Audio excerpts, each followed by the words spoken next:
సత్సంగం సత్సంగం సనాతన సత్యాన్ని పంచే జ్ఞానం.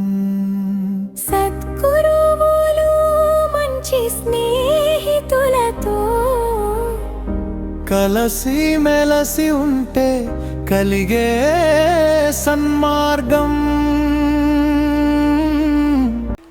సకల గుణాభిరాముడు. ముందుగా మోహనవాణి శ్రోతలందరికీ హృదయపూర్వక ధన్యవాదాలు. పురుషుడు పుణ్యపురుషుడిగా రాణించాలంటే ఉత్తమ గుణాలు అలవర్చుకుని జీవనం సాగించాలని స్కాంద పురాణం చెబుతోంది. ఉత్తములంటే ఎవరు? ఎటువంటివి ఉత్తమ గుణాలని నారదుణ్ణి అడిగాడు వాల్మీకి. ఇతరులకు ఏమాత్రం కష్టం కలిగించక వారిని సదా ప్రేమిస్తూ ప్రజోపకర చర్యలతో అందరి హృదయాలను చూరగొనే గుణాలు కలిగిన వాడే ఉత్తముడు. అతడు పాటించే గుణాలే శ్రేష్టమైనవని చెప్పాడు నారదుడు. అటువంటి వ్యక్తి ఉత్తమ గుణాలను లోకానికి విశదపరిచాడు.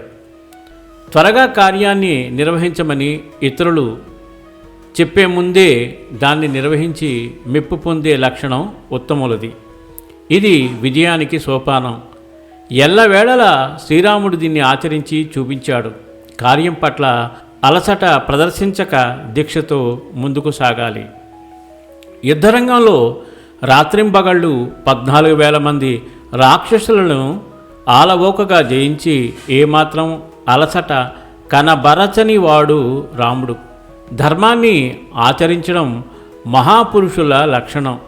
రాజ్యార్హత నీకే ఉందని భరతుడు ఎంత వేడినా అతడి ప్రార్థనను సున్నితంగా తిరస్కరించి ధర్మాన్ని, ధర్మస్వరూపాన్ని సంపూర్ణంగా ఆవిష్కరించాడు రఘురాముడు. జటాయువు చేసిన మేలును గుర్తుంచుకుని అతడి అంతిమ సంస్కారాన్ని తానే స్వయంగా నిర్వహించి కృతజ్ఞతకు మారుపేరే నిలిచాడు రాఘవుడు. అగ్నిసాక్షిగా ఏర్పరచుకున్న స్నేహబంధాన్ని దృఢతరం చేస్తూ సుగ్రీవుణ్ణి రాజును చేసేందుకు వాలి వద్దకు పూనుకొన్న సత్యవాక్ పరిపాలకుడు రఘునందనుడు. తండ్రి ఆదేశాన్ని తలదాల్చి పితృ వాక్పరిపాలన అనే దృఢవ్రతాన్ని చేపట్టిన వందనీయుడు దాశరథి. విశ్వామిత్రుడి వెంట కారడవుల్లో సాధారణ వ్యక్తిలా సంచరించి కందమూలాలు స్వీకరించి భూశయనం చేశాడు దశరథ నందనుడు. గురువు చెప్పిన రక్కసి ముక్కలను మట్టుపెట్టి ఆనందం కలిగించాడు. కబంధుడి వదనానంతరం ఉదార హృదయంతో అతడికి అగ్ని సంస్కారం చేసిన కరుణాంతరంగుడు. శ్రద్ధాశక్తులు కనబరిచి క్రమశిక్షణతో సకల శాస్త్రాలు వేదాంగాలు నేర్చి వాటి ఆవశ్యకతను లోకానికి అందించాడు. కార్యదీక్ష దక్షుడై అపార పారావారధిని దాటి దుర్భేద్యమైన లంకను చేరి అరివీర భయంకరుడై శత్రుసేనను నిర్జించాడు. అంతులేని భక్తి విశ్వాసాలతో తనను వేడిన ముని బృందాన్ని కాపాడేందుకు కంకణం కట్టుకుని శత్రుమూకలను చీల్చి చెండాడిన అభయమూర్తి. కోపాన్ని జయించిన వారు జితక్రోధులు. తనను అడవికి పంపిన పినతల్లి కైకను కొంచెమైనా నిందించక శాంతవర్తనుడై ఆమె పాదాలకు ప్రణమిల్లిన పుణ్యమూర్తి శ్రీరాముడు. అపూర్వ తేజస్సుతో వెలుగొందుతూ శత్రువులకు కంటిపై కునుకు లేకుండా చేసిన కాంతిమంతుడు. ఇతరుల దోషాలను లెక్కించని వాడు, అసూయ అంటే తెలియని వాడు రాఘవుడు. తన వారి దోషాలను ఎంచక రాజ్యాన్ని తృణప్రాయంగా త్యజించి అడవుల పాలైన రాముడు స్థవనీయుడు. ధర్మ పరిరక్షణ కోసం వీరత్వం ప్రదర్శించి శత్రువులకు గుణపాఠం చెప్పమని బోధిస్తోంది రాజనీతి.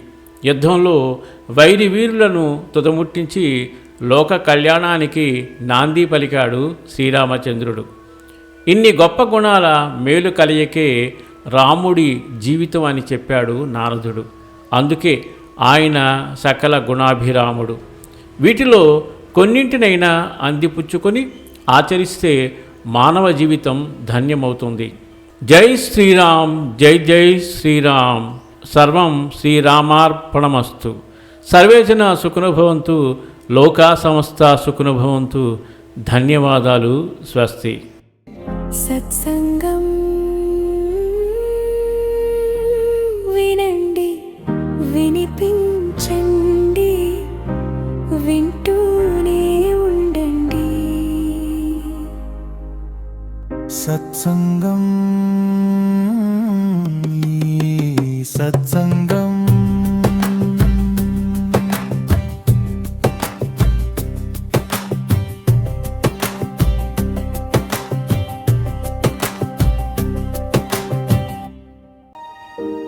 అనగా అనగా అనగనగా మీ మోహనవాణిలో పొడుగు కథలు, పొట్టి కథలు వినండి, వినిపించండి, వింటూనే ఉండండి. అనగా అనగా అనగనగా.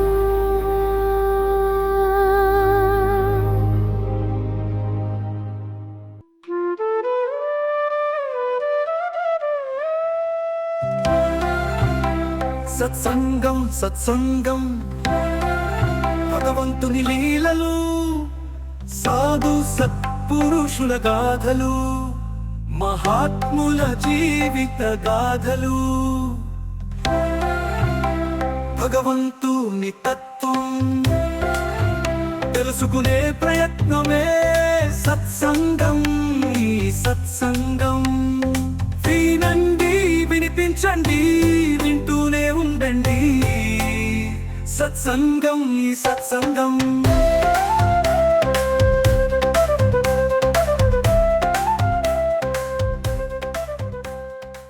తిరుమల వైభవం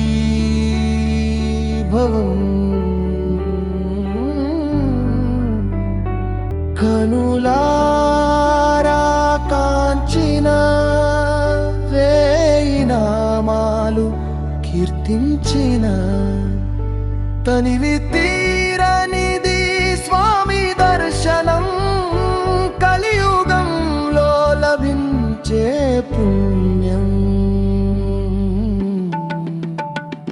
తిరుమల వైభవం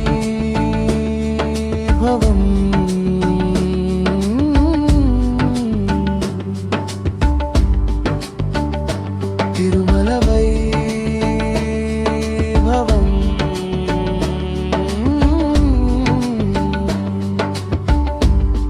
వినండి, వినిపించండి, వింటూనే ఉండండి. మీ మనసు దోచే మోహనవాణిలో వినండి, వినిపించండి, వింటూనే ఉండండి. మీ మనసు దోచే మోహనవాణిలో తిరుమల వైభవం.